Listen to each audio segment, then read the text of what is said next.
The solution to the given system of equations is x and y.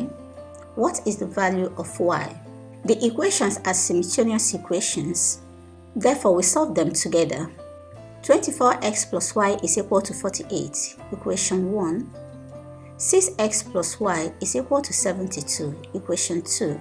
It will be easier to eliminate y first by subtracting equation 2 from equation 1. 24x minus 6x is equal to 18x. Plus y minus plus y will cancel out.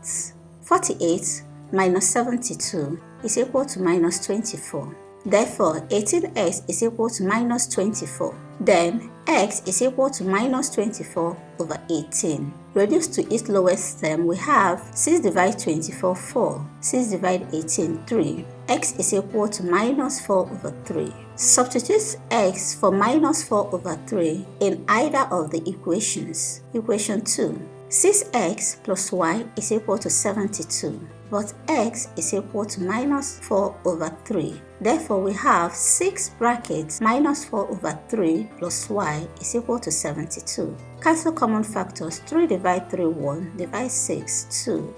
2 times minus 4 minus 8 plus y is equal to 72. Therefore, y is equal to 72 plus 8, which is 80.